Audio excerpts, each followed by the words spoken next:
Michael একসময় ছিলেন যুক্তরাষ্ট্রের মিডওয়েস্ট অঞ্চলের একজন দক্ষ কাঠের আসবাব নির্মাতা। হাতের কাজে ছিল নিখুঁততা, জীবনে ছিল স্থিরতা। কিন্তু 20-এর শেষ দিকে এসে তার জীবনে নেমে আসে একের পর এক দুর্ভাগ্য। মারাত্মক পিঠের আঘাত তাকে আর তার পেশায় ফিরতে দেয়নি।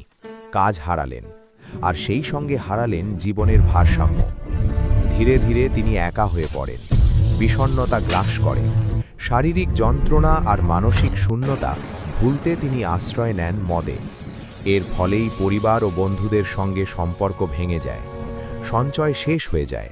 মাত্র 18 মাসের মধ্যেই তিনি হারান নিজের বাসস্থান। প্রায় 4 বছর মাইকেল ছিলেন গৃহহীন।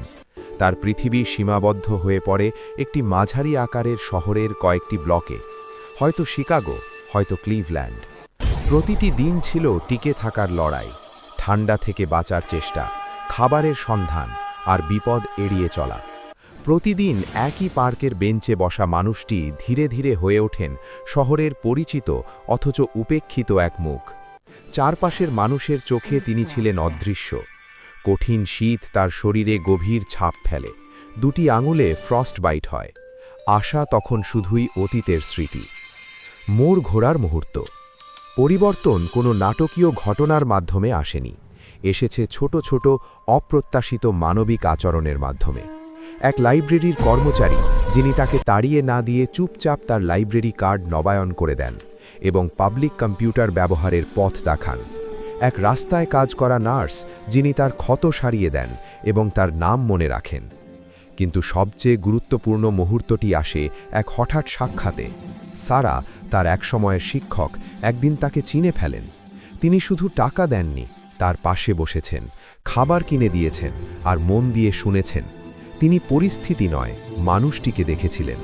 সারাই তাকে একটি নির্দিষ্ট শহর তহবিল ভিত্তিক কর্মসূচির সঙ্গে যুক্ত করেন, যেখানে আশ্রয়ে, নেশা নিরাময় ও পেশাগত পুনর্প্রশিক্ষণ আলাদা ধাপ নয়, বরং একসঙ্গে গড়ে তোলা একটি সমন্বিত পথ। সংগ্রামের পথ। এই পথ সহজ ছিল না।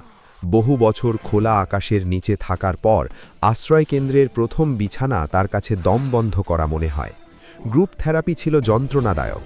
প্রশাসনিক কাজের জন্য নতুন ডিজিটাল দক্ষতা শেখা ছিল হতাশাজনক। ছিল পিছিয়ে পড়া, ছিল ছেড়ে দেবার ইচ্ছে। এই সময় পাশে ছিলেন ডেভিড, একজন মেন্টর, যিনি নিজেও এই পথ পেরিয়ে এসেছেন। তার কথায় ছিল নির্মম সততা, কিন্তু বিশ্বাসে ছিল অটল শক্তি।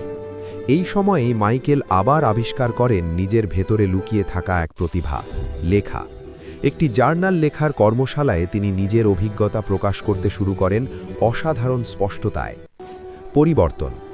18 মাস পর মাইকেল একটি ভর্তুকিপ্রাপ্ত অ্যাপার্টমেন্টে উঠে আসেন।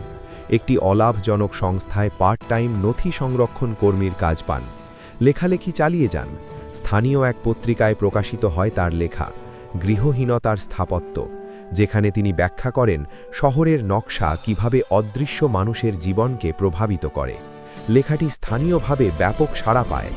এরপর আসে বক্তৃতার আমন্ত্রণ।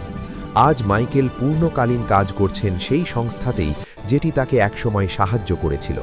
তিনি এখন পিয়ার সাপোর্ট স্পেশালিস্ট ও অধিকার কর্মী।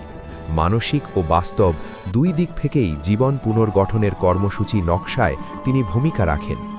বোনের সঙ্গে তার সম্পর্কও আবার জোড়া লেগেছে। একসময় মাইকেলের ভবিষ্যৎ যেন ছিল এক অনিবার্য ট্র্যাজেডির দিকে। আজ তা বদলে গেছে অর্থবহ এক জীবনে।